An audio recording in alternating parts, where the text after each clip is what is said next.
a gente perde, né? Deixei um fórum separado só para a gente poder falar sobre isso. Então assim, na verdade eu vou lançar a ideia então, que eu coloquei lá no fórum. Tá gravando já? Tá. Então, o que eu coloquei no fórum lá é o seguinte. Um tempo atrás a gente tinha o Learning Log, que era assim, cada pessoa ficava responsável por estudar alguma coisa, por acompanhar alguma fonte de informação e depois compartilhar isso daí uma vez por mês. O que eu pensei? Como a gente está tendo papo reto toda quinta-feira, a gente podia compartilhar o que a gente aprende diariamente, né, no papo reto. Então eu vou aproveitar a oportunidade e vou apresentar então o que eu aprendi na semana passada, na última semana.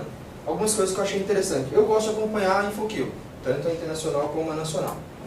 E aí eu queria falar primeiro do Spring Cloud 1.0, a versão 1.0, mas eu achei interessante. O que é isso? É uma biblioteca open source para facilitar o desenvolvimento para aplicativos que são baseados na JVM, né? Isso para você poder disponibilizar na nuvem. Legal que assim, apesar de ter sido feito pela Spring, né, pessoal da Spring, ele funciona para aplicativos que utilizam Spring e que não utilizam Spring também. Como é que ele faz isso? Utilizando uma interface Cloud ou Service Connector, né? Depois eu vou mostrar para vocês um pouquinho mais para frente. E também ele dá suporte ao Cloud Foundry, né? E também ao Heroku. Então, fácil para usar. E bem simplesinho, você adiciona dependências no Maven, né, para adicionar no projeto. Aqui é para você adicionar quando você utiliza o Spring, que aí no caso você vai utilizar ele como Service Connector. Quando a sua aplicação não tem Spring, você usa o Cloud Core. Tá? E para usar, por exemplo, numa aplicação Java aqui, basicamente você estende uma classe abstrata, onde você define uma configuração, e aí quando você utiliza lá com Autoride, lá, por exemplo, um application instance info, você tem toda a informação da cloud lá no seu controller. Então é bem facinho para poder utilizar. E ele já abstrai um monte de coisa para você não ter que ficar se preocupando com o seu ambiente, né?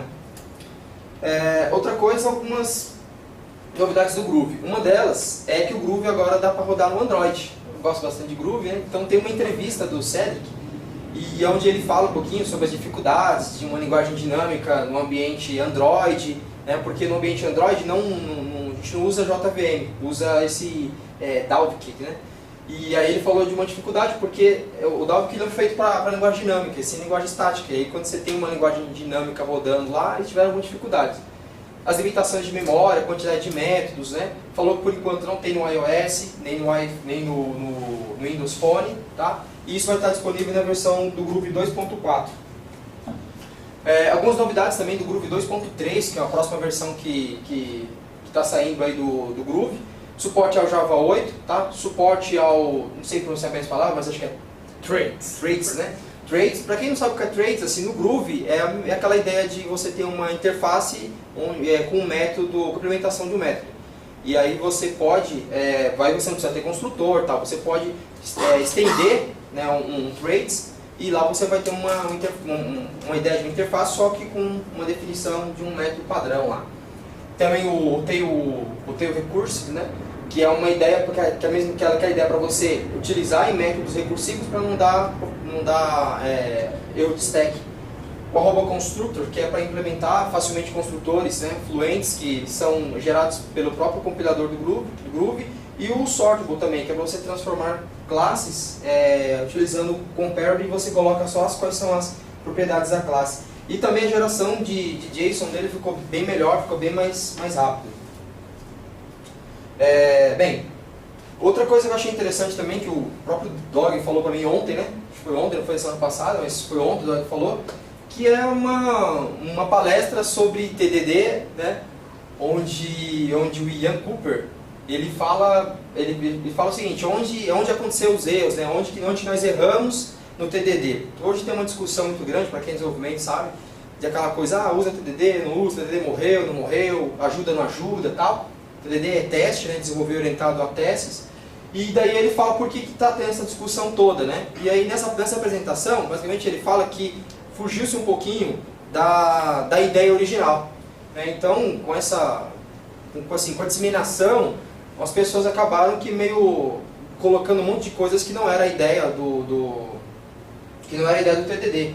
E assim, embora tenha uma série de coisas que eu não concordo do que ele fala aqui, mas acho que é uma palestra interessante, que vale a pena nós somos desenvolvedores ver, porque ele fala muitas verdades lá. Né? Ele é bem taxativo em algumas coisas, né, Doc? E assim, é legal, então eu gostaria que todo mundo pudesse ler isso daí, que é bem interessante. E também uma coisa que eu aprendi com o Dog hoje, na verdade, né? O Dog mostrou hoje algumas novidades do JUnit, né? Do Mockito, na verdade, né? Você está ligado no Mockito? JUnit, né? Está com o JUnit. Que é uma ideia para a gente poder fazer validação de exceção no código de uma maneira mais bonita, né? Porque hoje, geralmente, o que a gente faz para poder validar uma exception? A gente coloca lá um try, e aí se der o erro, a gente valida a exceção. E tem como a gente fazer isso utilizando esse expected exception, que aí você coloca aí no seu teste, e aí você coloca a anotação rule dele, que é uma regra, e esse esquema de regra serve para uma série de coisas, que não dá para explicar tudo agora, mas dá para usar para um monte de coisa, inclusive para validação de exception. E aí você fala o seguinte, olha, eu espero que dê tal exception, e aí você chama o código. Né? Nesse caso, no exemplo de baixo aqui, a gente está falando que nesse código, ele vai ter que retornar um null pointer, né? E a mensagem que a gente espera é essa, e você pode até passar matchers, você pode falar, eu quero que a mensagem comece, por exemplo, com watch. Então assim, uma forma mais bonita, mais elegante de validar exception. E aí, claro, mostrei o código que o Doc fez aqui, né? Mostrar o código que o Doc fez. Isso já está no nosso projeto, porque isso já está na versão que a gente está utilizando, a gente só não sabia que tinha, né? Então isso aqui é um teste do SPAD, onde o Doug falou o seguinte, tem que verificar se o PIS e o COFINS foram apurados, né? Então ele define aqui quais são os retornos que ele quer, e no retorno ele está falando que tem que retornar null, ou seja, quando retornar null tem que dar uma mensagem de erro, porque esperava que retornasse alguma coisa. Então ele falou, tem que esperar uma SPAD exception, então não pode ser uma outra exceção, tem que ser uma exceção do SPAD, e aqui ele fala qual que é a mensagem que ele quer que retorne, né, quando essa situação acontecer, e aí ele chama o código. Então é uma forma mais bonita para validar exception. Tá? Na InfoQ do Brasil, semana passada eu li algumas coisas interessantes. Retrospectiva ágil, por exemplo, um ritual valioso, e foi o TC Caetano que escreveu. E assim, basicamente ele fala sobre as etapas tal, de uma retrospectiva ágil. Mas uma coisa que eu achei interessante é essa frase aqui. Eu achei que vale a pena compartilhar. Vou ler para vocês. Vimos no início que retrospectivas costumam ser mal entendidas. Reforço essa afirmação. De nada adianta seguir todas as dicas de um livro ou artigo se a equipe não busca melhora contínua.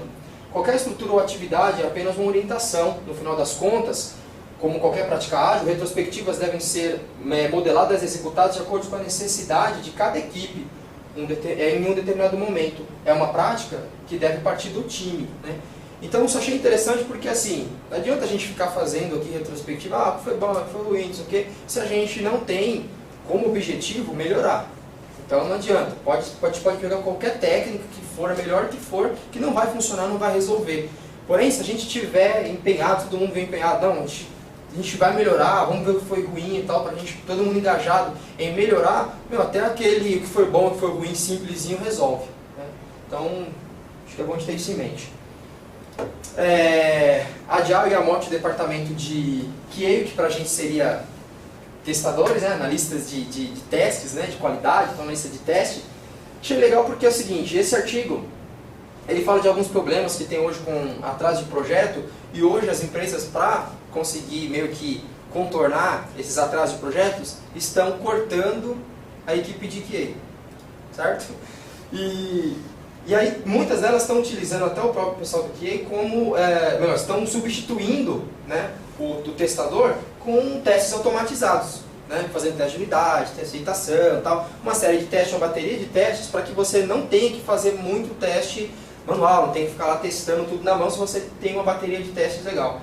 E outra coisa também que eu vi, que é uma coisa que está disseminando bastante, é a ideia de você não ter uma pessoa como testador numa equipe, mas você ter pessoas que consigam fazer qualquer coisa dentro da equipe, você consiga desenvolver, consiga testar, e você ter mais coisas automatizadas, né? Para que você consiga garantir um código, né? um produto com mais qualidade. É isso aí, pessoal.